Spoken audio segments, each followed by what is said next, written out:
What if I told you that rain, hurricanes, even the monsoon itself, might not have been left to nature? What if the CIA, yes, the same organization known for coups, spies, and shadow wars, once tried to weaponize the weather? Not science fiction, not conspiracy theory, but a real classified program hidden behind layers of secrecy. Tonight we dive into one of the strangest, most chilling projects of the Cold War: the CIA's attempt to control the skies. The idea of humans controlling weather has fascinated civilizations for centuries. From Native American rain dances to Russian cloud seeding experiments, mankind has always dreamed of bending the forces of nature to its will. But in the 20th century, an era defined by nuclear weapons, satellites, and spycraft, the dream became something darker. Could weather itself be turned into a weapon of war? By the late 1960s, the CIA believed the answer was yes. And so began Operation Popeye, a classified mission where the US government tried to manipulate storms over Southeast Asia with the goal of flooding enemy supply routes. This wasn't just an experiment. This was a full-scale secret war, fought not with bullets but with clouds. To understand why the CIA became obsessed with weather modification, we need to rewind to the 1960s. The Vietnam War was dragging on longer than anyone expected. Guerrilla fighters of the Viet Cong and the North Vietnamese Army relied heavily on the Ho Chi Minh Trail, a sprawling network of jungle paths that carried troops, weapons, and supplies from North Vietnam into South Vietnam, Laos, and Cambodia.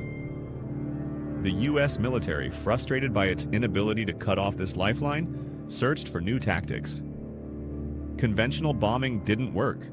Chemical defoliants like Agent Orange caused horrific side effects, but still didn't stop the flow. So someone asked the unthinkable: what if we could make it rain? The theory was simple. If scientists could increase rainfall over the Ho Chi Minh Trail, it could turn dirt roads into rivers of mud, washing away trucks, bogging down supply caravans, and slowing the enemy to a crawl.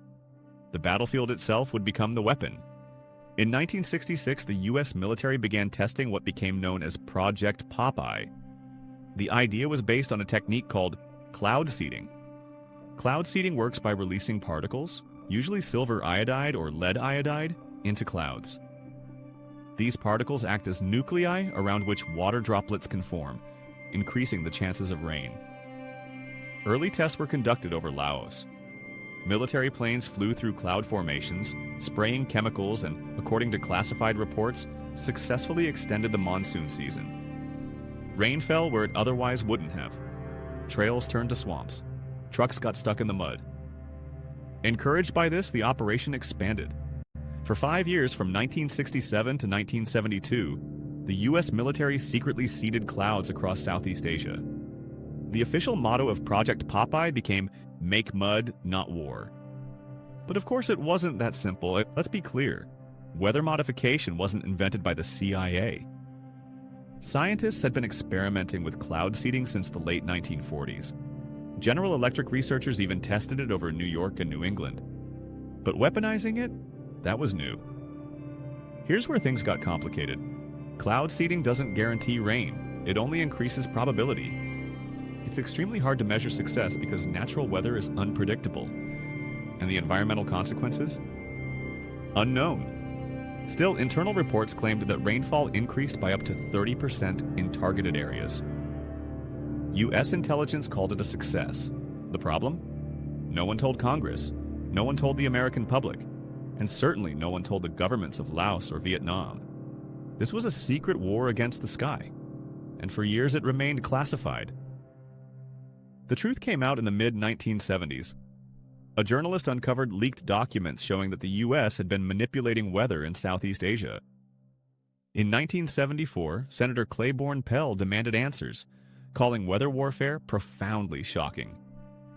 The US Senate launched an investigation, leading to the infamous Church Committee hearings, where secret CIA activities from coups to assassinations were dragged into the light.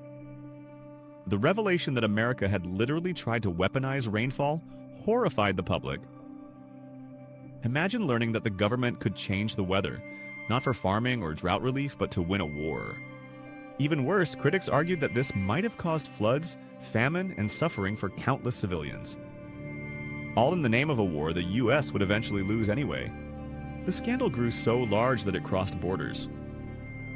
In 1977, the United Nations passed the Environmental Modification Convention, ENMOD, a treaty banning weather modification for hostile purposes.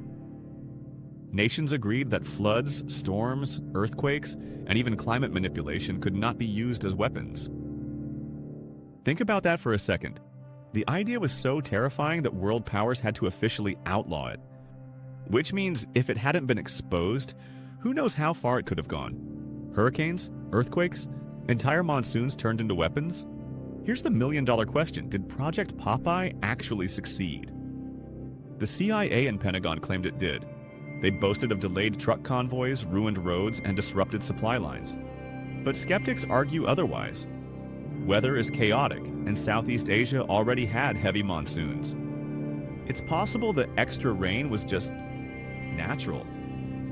Some scientists believe the impact was exaggerated to justify funding. Still, the fact remains, America tried. They really tried to weaponize the skies. And even if the results were murky, the intent alone was enough to change global policy forever. You might think weather warfare ended with Vietnam, but whispers suggest otherwise. China, Russia, and even the US still experiment with cloud seeding, though now it's usually framed as drought relief or pollution control. China famously seeded clouds before the 2008 Beijing Olympics to ensure blue skies. But critics warn, if nations can control rainfall for peaceful purposes, what stops them from weaponizing it again? What if right now, somewhere in the world, secret programs are trying to unleash floods or droughts on their enemies?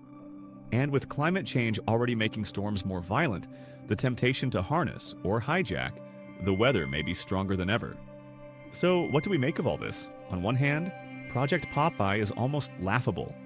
Planes flying through clouds, trying to squeeze out a little extra rain. On the other, it's terrifying, because it shows just how far governments will go when they're desperate.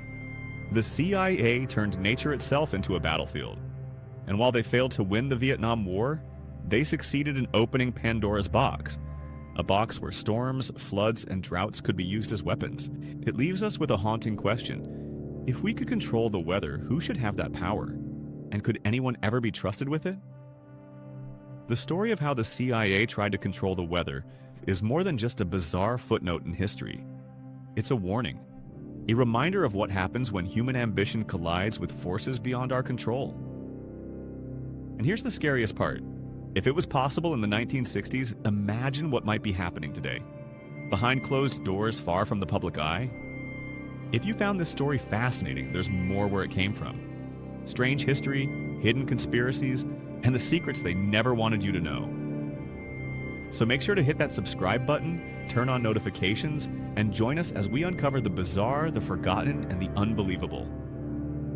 This was Bizarre Blips, and remember, sometimes the truth is stranger than fiction.